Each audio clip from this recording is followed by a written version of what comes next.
नमस्कार, मैं हूं राजीव रावत। पब्लिक वॉइस में आपका स्वागत है। आज गैरसैंण से जुड़े हैं हमारे दो मेहमान। वरिष्ठ कांग्रेसी विधायक हैं विक्रम सिंह जी, आपका बहुत स्वागत है। आप उत्तराखंड विधानसभा में आश्वासन समिति के सभापति भी हैं। और महेश जोशी जी हैं, उत्तराखंड राज्य आंदोलनकारी और मीडिया से भी जुड़े हुए वरिष्ठ पत्रकार भी हैं। जोशी जी, आपका भी बहुत स्वागत है।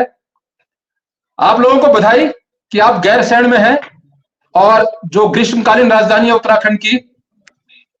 लेकिन विधायक, क्या उत्तराखंड में सिर्फ बोलिए 3 दिन का सत्र हो रहा है? हाँ बोलिए राजीव जी, आवाज गोल हो गई। मैं ये कह रहा हूं कि उत्तराखंड में सिर्फ 3 दिन की गर्मी पड़ती है, बाकी समय ठंड होती है।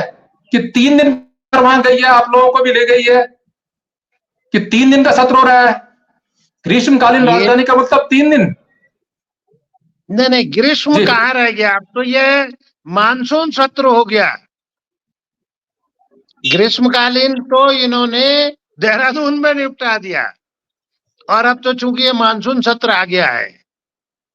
और सरकार को चाहिए कि पूरे दृढ़ इच्छा शक्ति के साथ उत्तराखंड राज्य का जो निर्माण हुआ है वो सादत और संघर्ष के बाद हुआ है।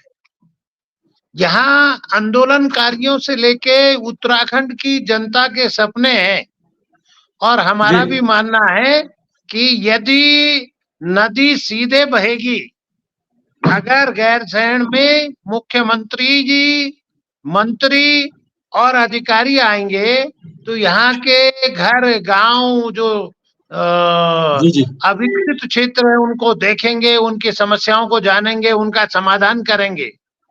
लेकिन मात्र 3 दिन के लिए सत्र बुलाना ये तो कम है। और 500 सवाल हैं, 500 सवाल का कैसे जवाब आएगा?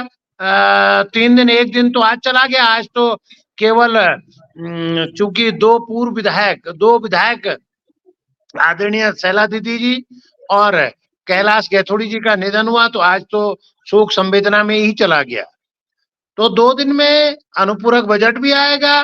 जो प्रदेश के गंभीर मसले हैं, चाहे वो लॉ एंड ऑर्डर हो, चाहे वो आपका आपदा हो, चाहे वो शिक्षा हो, स्वास्थ्य हो, बेरोजगारी हो, ये सब मसले हैं जो मुंह बाएं खड़े हैं। इतने कम समय पे इन सब बातों पर चर्चा करनी कठिन होगी। सरकार को चाहिए कि वो सत्र की अवधि बढ़ाए और गैरसैंण के लिए प्रतिबद्ध रहे, कटिबद्ध रहे। और गैरसैंण में सरकार को कुछ दिन यहाँ विधानसभा के साथ साथ सचिवालय वगैरह भी यहाँ से चलाना चाहिए कि जिससे लोक भावना का हम सम्मान कर सके। अच्छा, माना सरकार वहां कभी जाए ना जाए, लेकिन आप लोग विधायक निवास वहां बन गया है, आप लोगों को परमानेंट आवास मिल गए हैं या सिर्फ इस समय सत्र के दौरान खुलते हैं उसके बाद फिर बंद हो जाते हैं? कि माना विधायक लोग वहां रहना चाहें, वहां जनता को सुनना चाहें। ये तो केवल चूंकि सत्र के दौरान ही खुलते हैं। और अभी बीच में बद्रीनाथ विधानसभा का चुनाव था तो गोपाल राणा जी यहाँ आए थे, वो यहाँ 2 दिन रहे थे। तो लेकिन वैसे तो ये सत्र के दौरान ही खुलते हैं, फिर ये बंद हो जाते हैं क्योंककि यहाँ कोई दूसरा ऑफिस तो है नहीं। अच्छा, जो मंत्री पहाड़ों से संबंधित हैं वो तो कम से कम बैठे वहां, वो बैठेंगे तो कुछ, कोई मंत्री तो बैठे वहां। वो वीरान खंडर सा लगता है। निश्चित तौर पर बैठना चाहिए। और यहाँ से यहाँ के जो स्थानीय लोग भी हैं उनकी समस्याओं का समाधान भी करें, उत्तराखंड की समस्याओं का समाधान भी करें, यहाँ बैठना चाहिए। जी बताएं। 3 दिन के सत्र के लिए जितनी व्यवस्थाएं की गई हैं, देहरादून से टेंट वाला जाएगा, देहरादून से खाना बनाने वाला जा रखा है, देहरादून से कैटरर जा रहे हैं, ठेका सब देहरादून वालों को मिल रहा है या देहरादून से घर वालों को। गैरसैंण को इस 3 दिन की जो बंदरवाट होनी है पैसे की, उसमें क्या हासिल होगा? देखिए, ये तो सरकार को सोचना है, क्योंकि ये जन भावनाओं की राजधानी है। ये तो सरकार को चाहिए कि जिन लोगों ने इस राज्य के निर्माण में, इस राज्य को बनाने में सादत भी दी, संघर्ष भी किया, और उसमें उत्तराखंड के प्रत्येक व्यक्ति का किसी ना किसी रूप में योगदान है, पर सरकार इस जिम्मेदारी से भाग रही है। सरकार 3 दिन का सत्र करके समझ रही है पूरे उत्तराखंड के जो बहुआयामी विषय हैं उन पे न तो चर्चा हो पाएगी, ना उनका समाधान हो पाएगा, और ये केवल फिलहाल 3 दिन के लिए लोगों को लाई और फिर वापस चले जाएंगे। ये अच्छा नहीं है। जब आते जाते आप गैरसैंण और आसपास के लोगों से मिलते हैं रास्ते में या बाजार में, क्या लगता है उनको कि वो आप लोग तक आ पाते, कुछ दिन मंत्री बैठते, उनकी भावना क्या होती है महज 3 दिन के लिए कुछ गाड़ियां देख के? क्योंकि इतनी गाड़ियां आती हैं, बाजार में जगह ही नहीं होती है और वो अपने मंत्री को देख तक नहीं पाते हैं। मंत्री तो कल ही आ रहे हैं हम लोगों के साथ, उन्हें तो आगे हूटर वाली गाड़ी रहती है, वो हॉर्न बजाते बजाते जो खड़ा भी है वो भी सड़क से भाग जाता है, तो कहां से मंत्री लोगों की मुलाकात जनता से हो पाई? वो तो सीधा आए, गैरसैंण पहुंचे और यहाँ से हूटर लगी गाड़ी उन्हें फिर देहरादून या जहां जहां उनको जाना होगा वहां चले जाते हैं। स्थानीय लोगों में रोष है, गंभीर रोष है कि यहाँ जो आपने विधान भवन बना दिया है, यहाँ सचिवालय वगैरह भी बनना चाहिए, विधायक निवास बन गए हैं, ये अस्थायी प्रवृत्ति के हों, और यहाँ पर आपने ग्रीष्मकालीन राजधानी इसको घोषित किया, लेकिन ये ग्रीष्म में तो पहुंचे नहीं। अब तो मानसून सत्र आ गया, मानसून सत्र भी पूरा होने वाला है, मानसून का भी समय जाने वाला है। इसलिए सरकार को चाहिए कि वो गंभीर निर्णय ले और वो इसके लिए प्रतिबद्ध रहे, लेकिन ऐसा हो नहीं रहा है। अब आप इन 500 सवालों में आपके भी बहुत महत्वपूर्ण सवाल रहे होंगे जिन पर आप चर्चा चाहेंगे, प्रश्न चाहेंगे, अनुपूरक चाहेंगे वहां विधानसभा के भीतर। शायद आपको भी समय न मिल पाए, लेकिन ऐसे कौन से आपके मुद्दे थे जो अब छूट जाएंगे इस 3 दिन के कारण? देखो, सबसे पहले तो इस प्रदेश की कानून व्यवस्था बिगड़ती हुई कानून व्यवस्था है। मेरे क्षेत्र के रणबीर सिंह रावत, जिसकी न्यायिक अभिरक्षा में जिसकी हत्या कर दी गई जी, और ये पहले मर्तबा है कि उस पर जबरदस्ती चोरी का केस लगाकर, अरे कम से कम पुलिस ये तो पूछती ये कहाँ का रहने वाला है, इसके घर गांव में किसी ने आज तक कोई चोरी भी की है, इसका पहले का ट्रैक रिकॉर्ड क्या है, और उस बेचारे की जान चली गई। तो गंभीर है। देहरादून के बस अड्डे में 16 साल की बच्ची के साथ बलात्कार किया जाता है, ये कैसा अमृतकाल है? रुद्रपुर में क्या घटना वो नर्स के साथ होती है, हरिद्वार में क्या घटना हुई? तो इस तरह के पूरे प्रदेश में कानून व्यवस्था नाम की चीज नहीं है, बहुत बुरा हाल है। ये सरकार प्रचंड बहुमत की जरूर है, लेकिन इसकी नजर जमीन पर नहीं है। इन सब मामलों पे चर्चा होनी है। दैवीय आपदा से बुरा हाल है। दैवीय आपदा के जो नियम है उनमें पहाड़ में 1, 1.5, 2 लाख से जिसका घर टूट गया गरीब का, क्योंकि टूटता उसी का है जिसका घर कच्चा होगा, बरसात आने से, भूस्खलन होने से, और बहुत ऐसे लोगों वो कभी घर नहीं बना पाएंगे। इसलिए दैवीय आपदा के मानकों में परिवर्तन करने की आवश्यकता है। शिक्षा का बहुत बुरा हाल है। सारे अध्यापक प्रतापनगर और घनसाली से सारे के सारे ट्रांसफर हो चुके हैं, क्योंकि उन्होंने अपनी दूरस्थ की सेवाएं पूरी की और उनका ट्रांसफर हुआ। अभी वहां शिक्षक भेजे नहीं गए। बच्चों की जो शिक्षा है वो पूरी तरह से प्रभावित हो रही है। इन सब पर चर्चा की आवश्यकता है, इन सब पर सरकार काम करने की आवश्यकता है, लेकिन 2 दिन में अब होगा क्या भगवान जाने। जी नहीं जी,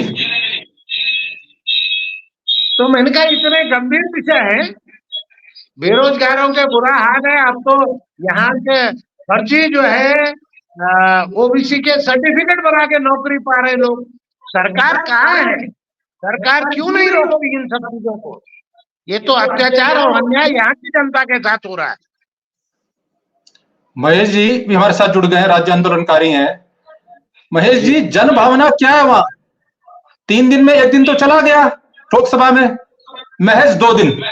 क्या 2 दिन में उत्तराखंड के जो हैं वो विधानसभा में आ पाएंगे? न्याय हो पाएगा? देखिए, सरकार ने पिछले 1.5 साल से गैरसैंण में कोई सत्र नहीं किया है। सरकार की मंशा तो साफ जाहिर होती है। सरकार ये यहाँ पे खाली सैर सपाटे के लिए 2-3 दिन यहाँ घूमने के लिए आई, इसके बाद वापस जाके देहरादून में जाके आराम करने लगेंगे। इसलिए जो राज्य आंदोलनकारियों की मूल भावना थी राजधानी गैरसैंण, जब इंफ्रास्ट्रक्चर सारा तैयार है तो सरकार को यहाँ पे सत्र को कंटिन्यू करने में क्या दिक्कत है? यहाँ पे ग्रीष्मकालीन भी होना चाहिए, शीतकालीन भी होना चाहिए, सारे सत्र यहाँ पे करवाए। और दूसरे यहाँ पे सचिवालय की स्थापना होनी चाहिए, सचिवों को यहाँ बैठना चाहिए। सचिवालय हर डिपार्टमेंट आप देखिए कि यहाँ पे कैंप कार्यालय के रूप में इसे यूज किया जा रहा है और देहरादून में बैठ के वो काम कर रहे हैं। विधायक जी, आपको मेरी आवाज मिल पा रही है? तो शायद आप गैरसैंण का मंजर कैसा है वो दिखाना चाह रहे हैं शायद देश को। लेकिन मैं ये कह रहा था कि दंगों में संपत्ति की क्षतिपूर्ति को लेकर भी इस बार विधेयक आ रहा है। अब ये सिर्फ दंगे ही हैं, क्योंकि उत्तराखंड में बहुत अधिक दंगे नहीं होते हैं, बहुत रेयर केस होती है। लेकिन ये जब जन आंदोलन होते हैं, जन आंदोलनों के दौरान भी क्या इसमें जो आम व्यक्ति है या अपनी मांग के उस पर भी मुकदमे लगाने का एक छेद छोड़ दिया गया है, एक बना दिया गया है? इसको लेकर कांग्रेस का आपका स्टैंड क्या है?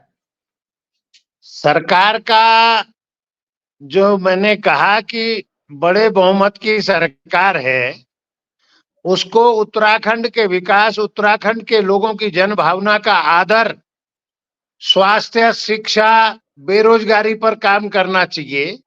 अब वो ध्यान भटकाने के लिए नई नई चीजों को, अगर लोग, जब जनता का काम नहीं होगा, जनता के जो मुद्दे हैं, जनता की जो समस्या, उसका समाधान नहीं होगा तो लोग आंदोलन भी करेंगे। अब उन्हें फंसाने के लिए नए नए पैंतरे और नए नए तरीके अपनाए जा रहे हैं, जो कतई इस प्रदेश के लिए उचित नहीं है। इस प्रदेश में दंगे वंगे तो बहुत कम होते हैं, लेकिन इस तरह का चीजों को भटकाने का काम सरकार लगातार कर रही है। सरकार को चाहिए कि 24 साल बाद भी उत्तराखंड के बहुत सारे मुद्दे अपनी जगह खड़े हैं, उनका समाधान होना चाहिए। आपको ध्यान होगा, आपसे कुछ दिन पहले नॉन बेलेबल वारंट जारी किया गया संजय सिंह, जो आम आदमी पार्टी के राज्यसभा सांसद हैं, और मामला कोई 20 या 30 साल पुराना है, जब वो धरने पर बैठे थे, उनके साथ अन्य नेतागण भी थे। तो पॉलिटिकली भी विपक्ष के लिए टूल, विपक्ष को फंसाने के लिए टूल हो सकता है। क्या कांग्रेस क्या करेगी? आपके पास बहुमत तो नहीं है, उनके पास बहुमत तो काफी अधिक है, सदन में संख्या बल आपके पास कम है, लेकिन फिर भी आज ये यदि विपक्ष के लिए हथियार होगा, विपक्ष को फंसाने के लिए हथियार होगा, तो कल जो सत्ता दल में बैठे हैं उन विधायकों के लिए भी परेशानी का सबब बन सकता है। क्या सदन इस पर एकमत होगा या इसको एक कर देगा? ऐसे ही एक मत नहीं हो सकता, लेकिन जैसा बोओगे भविष्य में वैसा काटोगे।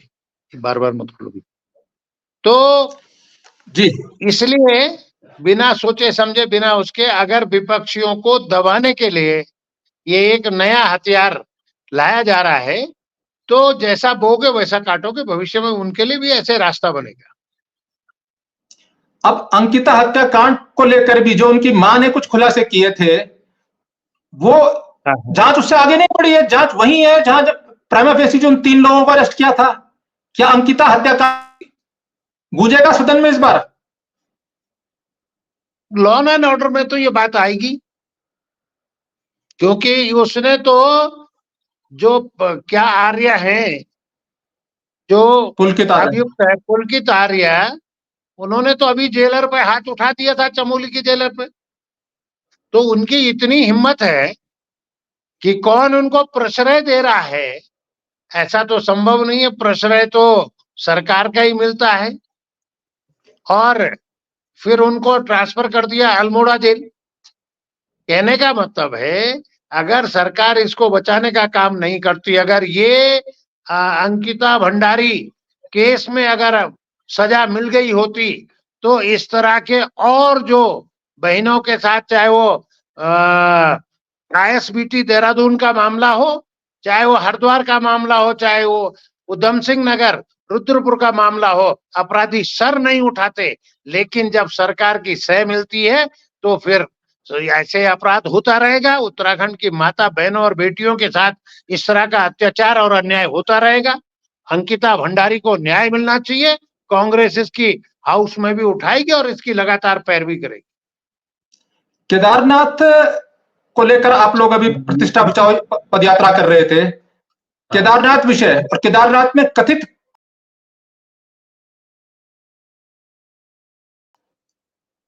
देखो, केदारनाथ प्रतिष्ठा बचाओ की तो हम पैदल यात्रा हरिद्वार से निकाल चुके हैं और फिर हमें जब वहां केदारनाथ आपदा से जब रास्ते खुल जाएंगे तो फिर इसको केदारनाथ तक जाएंगे। और अब तो ऐसी स्थिति आ गई कि हमारे देवी देवताओं की भी फ्रेंचाइजी बांटी जा रही है। ये कतई उचित नहीं है। ये स्पष्ट लिखा है धर्म ग्रंथों में, हिमालय तू केदारे चाहे, हिमालय में तो केदार में ज्योतिर्लिंग है और उसको कहीं दूसरी जगह नहीं बनाया जा सकता है। इसलिए ये कदम भी स्वीकार्य योग्य नहीं है, इसका विरोध किया जाएगा। लेकिन एक चीज और है ना, पंडा समाज को कि मुख्यमंत्री से मुलाकात हुई और उन्होंने आभार जताया कि मुख्यमंत्री जी ने कहा है कि हम ऐसा नियम बना रहे हैं कि उत्तराखंड के मंदिरों का नाम अब कोई नहीं रख पाएगा। लेकिन क्या ऐसा नियम कैबिनेट ने कोई ऑर्डिनेंस लाया या विधानसभा के इस हाउस में, क्योंकि ये तो घोषणा बाहर कर चुके हैं, इस बार पटल पे रख रहे हैं। यदि नई पटल पे रख रहे हैं तो फिर ये लोगों के साथ धोखा है। और कोई प्रदेश अगर ऑर्डिनेंस भी लाएगा या नियम भी बनाएगा तो पूरे देश पे कैसे लागू हो पाएगा? पूरा अलग दूसरे प्रदेश इस पर कैसे इसको मानेंगे? इसलिए ये संभव नहीं है। अगर लाएंगे भी तो ये केवल दिखाने के लिए होगा, ये केवल जनता का ध्यान भटकाने के लिए होगा। अच्छा, एक प्रश्न मैं आपसे और करना चाह रहा हूं, एक अंतिम प्रश्न आपसे और करना चाहता हूं। देश को यह मालूम है, अधिकांश जी विधायक जी, भारत के अधिकांश इवन मीडिया को भी यह मालूम है कि उत्तराखंड में यूसीसी लागू हो गया। सरकारी विज्ञापन भी आया, उनकी भाषा कुछ ऐसी थी कि लगभग अर्थ ये निकल रहा था कि उत्तराखंड में यूसीसी लागू हो रखा है। और क्या यूसीसी लागू हो गया है? और ये जो बिल पास हुआ था वो अगर लागू नहीं हुआ है तो क्यों नहीं हुआ है? क्या ये जवाब भी आप पूछेंगे? क्योंकि देश तो ये जानता है कि उत्तराखंड पहला प्रदेश है जिसने यूसीसी लागू भी कर दिया है। क्या कह रहे हैं आप? क्या कहना चाह रहे हैं? मैं ये कह रहा हूं कि जब उत्तराखंड की विधानसभा ने एकमत होकर सहमति से यूसीसी कानून को पास किया था, उसके बाद जो सरकारी विज्ञापन आए विभिन्न टीवी चैनलों में, अखबारों में, उससे भारत की जनता और भारत का मीडिया ये समझ बैठा है कि उत्तराखंड में यूसीसी लागू हो चुका है, यूसीसी बिल, जबकि वो मेरी जानकारी के अनुसार आज तक लागू नहीं हुआ है। क्या ये सब सरकार से सवाल पूछा जाएगा? यूसीसी कानून को लेकर जो प्रचार कर रही है वो धरातल पर कहां है? तो विधानसभा में, जहां तक मेरी जानकारी का सवाल है कि यूसीसी बिल और उत्तराखंड आंदोलनकारियों का क्षैतिज आरक्षण बिल एक साथ गवर्नर को गए थे, महामहिम को गए थे, और यूसीसी बिल दूसरे तीसरे दिन गवर्नर की स्वीकृति के बाद वापस आ गया था। तो ये लागू हो गया होगा या प्रक्रिया में होगा। और उत्तराखंड क्षैतिज आरक्षण का बिल 8 महीने बाद वापस आया है। बल्कि जनता में इस पर भी गंभीर रोष है कि इस बीच में बहुत सारे पद सरकारी विज्ञप्ति निकली और उसका अवसर और मौका इनको क्षैतिज आरक्षण का लाभ आंदोलनकारियों को और उनके बच्चों को नहीं मिल पाया। यूसीसी बिल में जो पास किया था उसमें यह प्रावधान किया था कि यदि लिव इन रिलेशनशिप में पंजीकृत करके रह लेते हैं और यदि प्रेग्नेंट हो जाती है कोई लड़की तो वो माता पिता की संपत्ति की उत्तराधिकारी अधिकारी भी होगी बराबर का, और उससे जन्म लेने वाला बच्चा उसका जो लिव इन रिलेशन का पार्टनर है उसके पिता की संपत्ति का भी अधिकारी होगा। लेकिन क्योंकि यदि पंजीकरण कराने वाला व्यक्ति यदि उनमें से दोनों या कोई एक बिहार का है, झारखंड का है, उड़ीसा का है, तो उत्तराखंड की विधायिका वहां के तो कानून नहीं, वहां के किसी व्यक्ति की संपत्ति को छीन कर चालू हो गया। सर विधायक जी का सत्र चालू हो गया, क्षमा चाहते हैं। चलिए, विधायक जी को सत्र में जाना है, इस नाते बहुत शुक्रिया विक्रम सिंह नेगी जी हमारे साथ जुड़े हुए थे गैरसैंण से, और वो तमाम जानकारी दे रहे थे। लेकिन मात्र 3 दिन का यह सत्र है, जिसमें आज का दिन तो चला गया शोक सभा में, 2 दिन हाउस चलना है, हाउस में 5 बिल आना है, ऐसी जानकारी मिल रही है, और 5,000 करोड़ का अनुपूरक बजट पारित होना है। लेकिन जो 500 सवाल दर्ज हैं और जो तात्कालीन सवाल हैं इस समय, उन पर मंथन कैसे हो पाएगा, उन पर मंथन के लिए समय कैसे मिलेगा, पूरक अनुपूरक प्रश्न कैसे होंगे, उनके जवाब कैसे आएंगे, और जो लाखों करोड़ों रुपए खर्च हो रहा है 3 दिन के लिए, इसका सदुपयोग क्या होगा? क्या उत्तराखंड की विधायिका को इस पर मंथन करना चाहिए कि बाध्यकारी करे एक प्राइवेट मेंबर बिल कोई विधायक और यह कहे कि इतने दिन का सत्र होना आवश्यक है? 60 दिन की जो म्याद है या उसके आसपास की जो म्याद है कैसे पूरी होगी? बड़े सवाल है, क्योंकि उत्तराखंड खर्च हो रहा है और उत्तराखंड की जनता ये चाहती है कि पहाड़ में जब सरकार आए तो अपनी सवाल उठाए, अपनी बात कहे, लेकिन सवाल तो सदन में उठाने के लिए समय नहीं है, तो फिर जनता मंत्रियों से कैसे मिलेगी, सरकार से कैसे मिलेगी? फिलहाल मुझे दीजिए इजाजत, नमस्कार।